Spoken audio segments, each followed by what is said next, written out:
Welcome back. If you just joined us, our guest on this episode of Question Time is the Minister of Budget and National Planning, Senator Udoma Udoma. Join us again.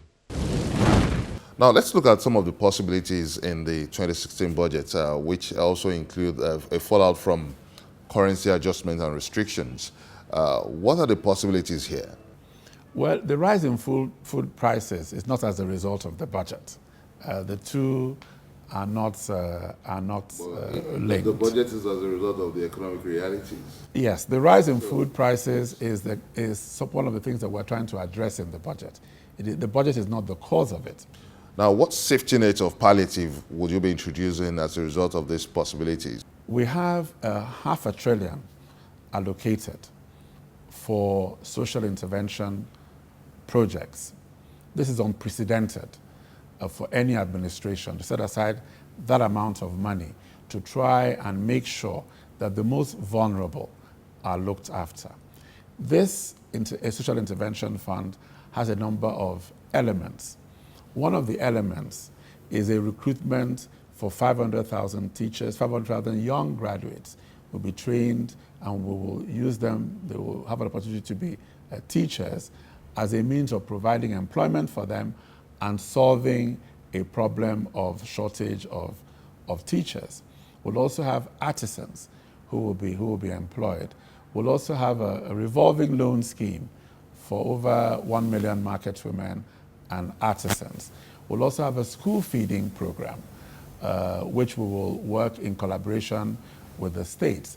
We'll also have grants and scholarships given to students wishing to study maths, sciences, technology, to try and encourage the development of technology.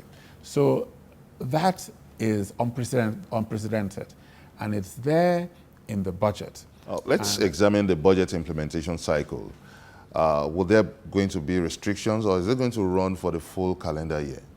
The act that has just been passed into law and assented to by the president allows us to run the capital budget for 12 months, notwithstanding, so we don't have to, it doesn't stop in December. We can run it up till April.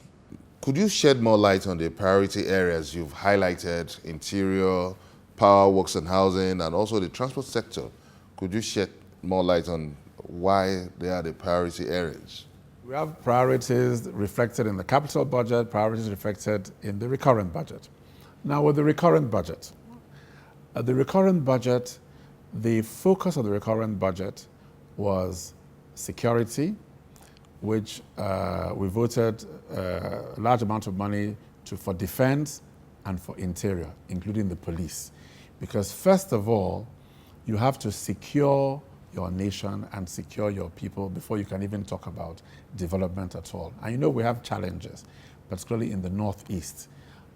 So we had to make sure that there was enough allocated there. And then as far as recurrent was concerned, the next was education and health. But on the capital budget, in the capital budget, our focus was infrastructure. Because whatever you want to do, unless you get your infrastructure right, you cannot achieve them. You cannot get growth.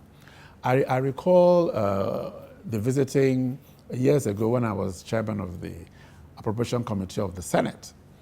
The Chinese finance minister came on a visit, and we had dinner. And the then Minister of Finance asked him,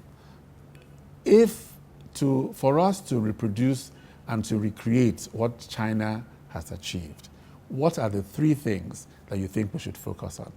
And he said, infrastructure, number one, number two, infrastructure, and number three, infrastructure.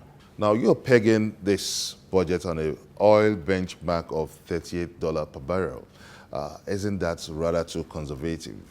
Before we came out with the $38, and we remember we did these projections in December last year, at the time we were preparing the budget.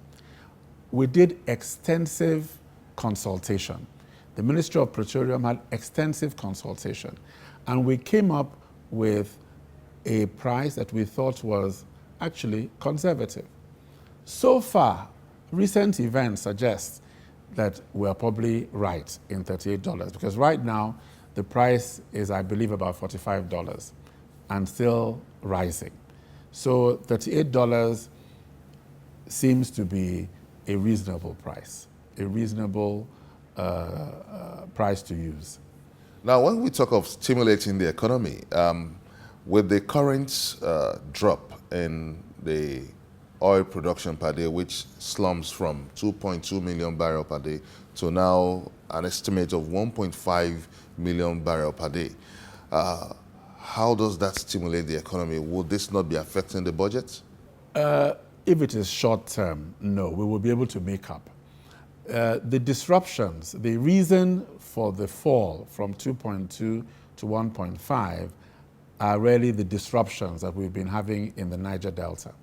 The government has a plan to engage and discuss with the people, to talk with them, to strengthen security, and to deal with whatever the issues that are causing the disruption, so that we'll be able to improve, because we have the capacity to produce even more than the 2.2 million barrels a day which we projected. We have a capacity to produce more than that. So it is just the short-term disruptions. It's clear that there's no provision for fuel subsidy in the 2016 budget.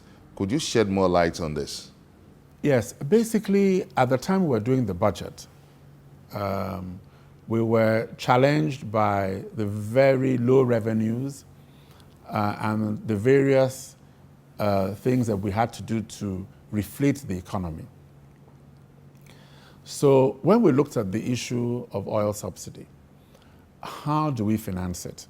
We already have a borrowing of 1.8 billion, as I had indicated. The only way to finance that subsidy is to increase the borrowing, which we certainly, were not willing to contemplate. Apart from that, we'd have difficulty in borrowing for consumption. I mean, you don't borrow for consumption. You borrow to increase your capacity. So we borrow for capital projects. When you go to the market, you want to borrow because half of that money is going to be international borrowing. You're borrowing for capital. People will listen to you. You're borrowing for consumption. Nobody will listen to you. The alternative, since we couldn't borrow, was to look at the only other alternative was to do a major retrenchment.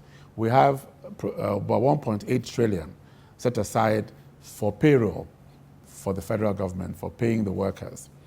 Now, the alternative was to cut the payroll, this thing, so as to use it for the subsidy. And the president made it very clear.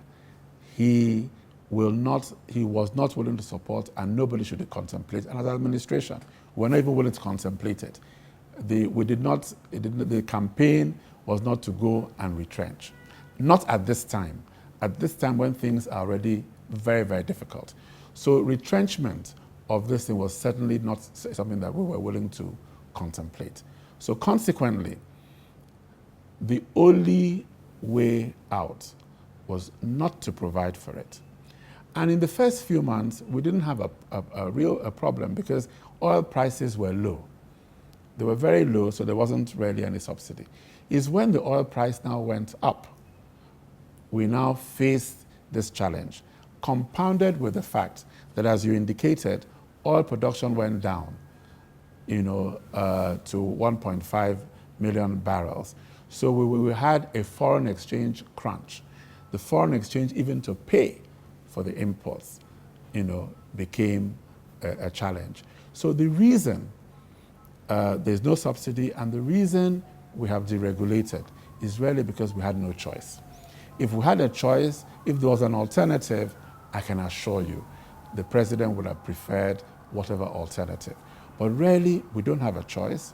It's either we sack workers, the president doesn't want to do that, and so the only way now and we already have rising unemployment, so the only way we could handle the situation is the way we have done.